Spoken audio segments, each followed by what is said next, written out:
Soyez optimiste du docteur Victor Pochet, chapitre 2, Estime de soi et confiance en soi-même.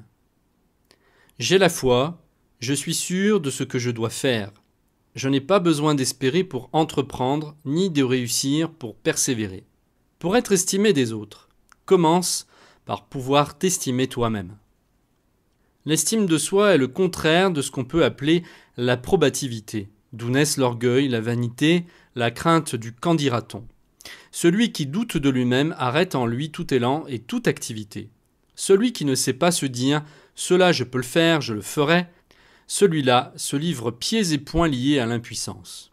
Douter de soi-même est un état morbide qui correspond à la faiblesse de nos endocrines, thyroïde, foie, hypophyse, testicules, ovaires, surrénales, ou à une mauvaise éducation mentale qui a créé le doute, l'angoisse, le regret, l'hésitation, la peur.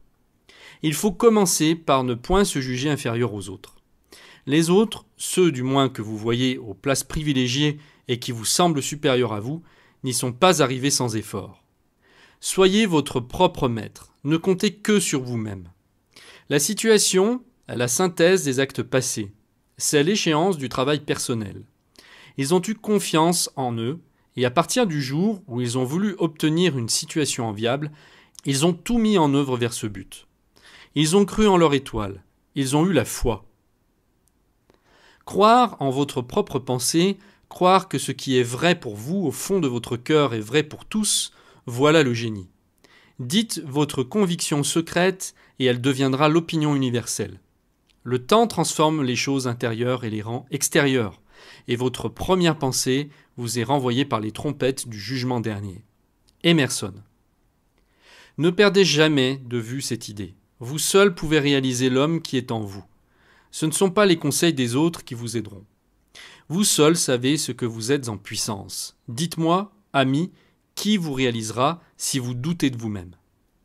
La confiance en soi est une manœuvrière de première force qui déjoue tous les calculs conçus contre elle, brise tous les obstacles dressés contre son développement. Son ennemi, c'est la voix du doute. Vous avez en vous cette mauvaise conseillère, cette voix qui, aux heures mauvaises, vous dit « ton effort est inutile, abandonne la lutte ». Doute ou regret, c'est la voix de votre démon intérieur. C'est la voix qu'il faut étouffer.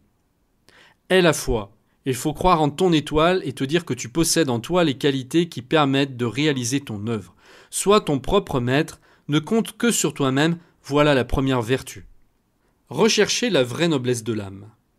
Si vous êtes timide, si vous n'osez pas affronter vos semblables, ayant l'idée que vous leur êtes inférieur, vous diminuez en vous la puissance d'action qu'il vous faut pour triompher. Si vous êtes timide, attachez-vous à fréquenter les audacieux, les courageux, les vrais forts, les efficients et les puissants. Vous deviendrez comme eux, en vertu de cette loi psychologique qui se nomme loi d'imitation sympathique. Hétérosuggestion positive. Surtout ne vous laissez pas influencer par les titres, les attitudes, en somme par l'apparence solennelle de certains pontifes qui veulent vous en imposer. Recherchez la vraie valeur, la vraie noblesse de l'âme, la probité, l'héroïsme vrai. Les qualités que vous voulez incarner en vous, vous les avez déjà en puissance, puisque vous les admirez. Seules ces qualités-là ont droit à votre respect quand vous les rencontrez. Les hommes qui ont besoin de clinquant, d'éclat, d'apparat, pour donner le change aux autres et pour se le donner à eux-mêmes, ceux-là ne doivent en rien vous troubler. Vous devez au contraire trouver à leur fréquentation un redoublement de confiance intérieure, car vous vous sentez légitimement au-dessus d'eux, grâce à ce qu'il y a de vrai en vous. Renforcez cette confiance en vous en parlant en public. Un exercice qui permet encore de renforcer en soi cette confiance, c'est l'acte de parler en public. Rien n'est meilleur, pour vous habituer à croire en vos forces, que l'exemple de persuasion que vous vous donnez à vous-même. Ne vous laissez pas aller, comme les bavards, les niais phraseurs, à ouvrir la bouche sans préparation mûre sur un sujet donné. Faites une longue préparation dans votre cabinet de travail, puis affrontez un auditoire. Faites-le avec la conviction qu'ayant travaillé consciencieusement votre sujet, vous devez rester maître de vos moyens d'expression. Cette confiance en vous-même vous communiquera l'autorité nécessaire pour dominer ceux qui vous écoutent. Ainsi, vous emporterez fatalement leur adhésion. Celui qui, dans un cas semblable, hésite, cherche ses mots, n'est pas sûr de lui, deviendra une sorte de victime, et s'en ira entouré de pitié et sans moyen d'action. Ceci est la fin de l'extrait public de ce podcast. Pour le recevoir en intégralité et recevoir tous les autres podcasts du club Opération Succès, il vous suffit de cliquer sur le lien qui se trouve juste en dessous de cette vidéo. Je vous retrouve tout de suite de l'autre côté.